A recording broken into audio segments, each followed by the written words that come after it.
You know what I did on Valentine's Day? Read the most depressing book of my life. Yet, I'm here to talk about that book because I feel sometimes it's important to present a different perspective on a hugely popular book. Hi, hello, namaste. My name is RJ Manjula and welcome to my YouTube channel जहां आज हम जिस किताब के बारे में बात करने वाले हैं उसका नाम है the bell jar by Sylvia Plath.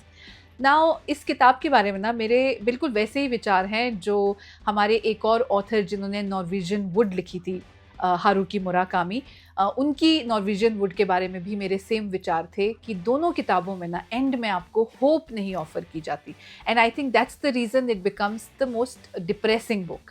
End of course इसका रिव्यू शुरू करने से पहले आपको बता दूं कि अगर आपने हारुकी मुराकामी की नॉर्वेजियन वुड का भी रिव्यू मेरे इस चैनल पर अगर नहीं देखा है तो प्लीज़ वॉच इट नाउ।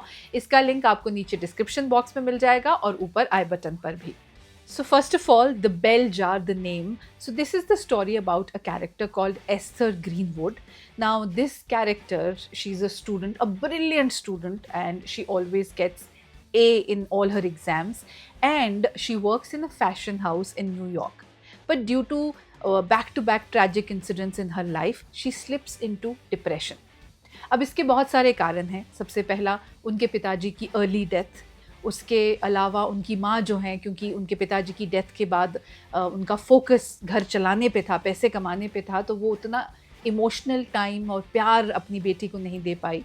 और फिर उसके अलावा जो उनके बॉयफ्रेंड हैं, जो एस्थर के बॉयफ्रेंड हैं, वो उन्हें एक दिन अचानक से बताते हैं कि उनके पास्ट में भी बहुत सारे अफेयर्स रह चुके हैं। And all these incidents drives Esther, a brilliant student who had many options in her life, and it drives her into clinical depression.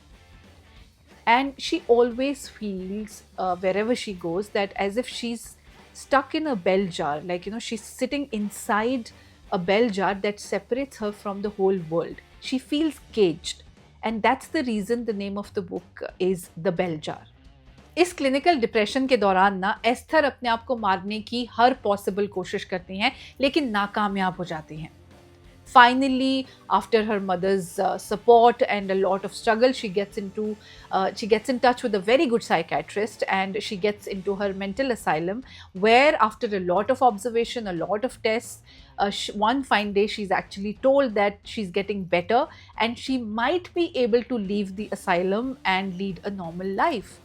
And the story actually ends there, that our lead character Esther is entering a conference room where she's supposed to give an interview to a lot of doctors who are sitting on that panel, who will decide whether she's fit to lead a normal life, and she's fit to leave this mental asylum now. So let me tell you a little bit about the author of this book. After writing The Bell Jar, Sylvia Plath actually committed suicide by inhaling carbon monoxide from her kitchen's oven.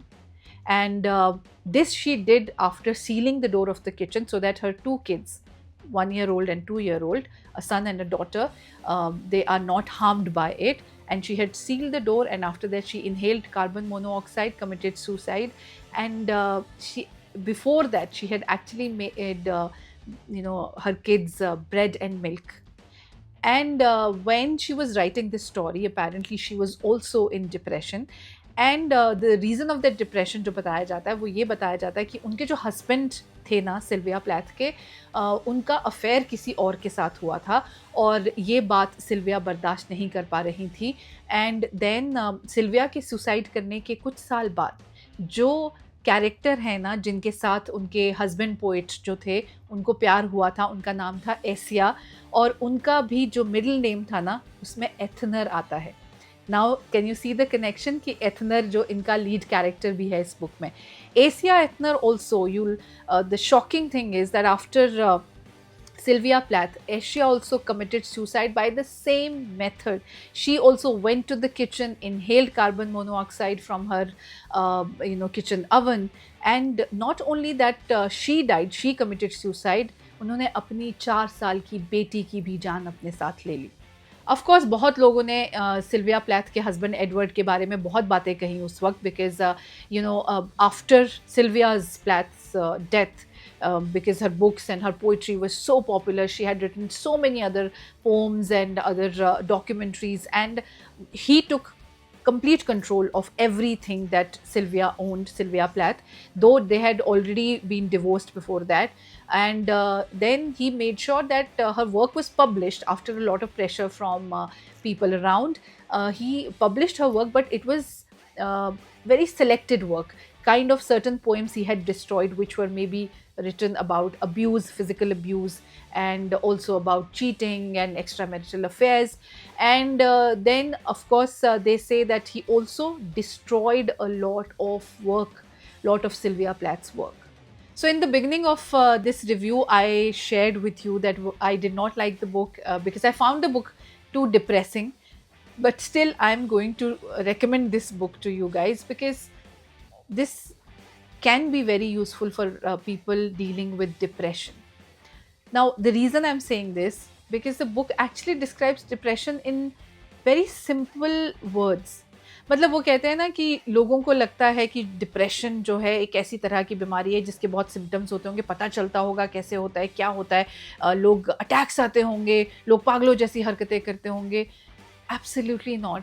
The way Sylvia Plath describes mental illness, the emotions that you feel, it's insanely sane. And one of the reason I feel that the people who are in depression maybe should not read this book, or maybe the youngsters, college going students should not read this book because it can drive you to the point of suicide.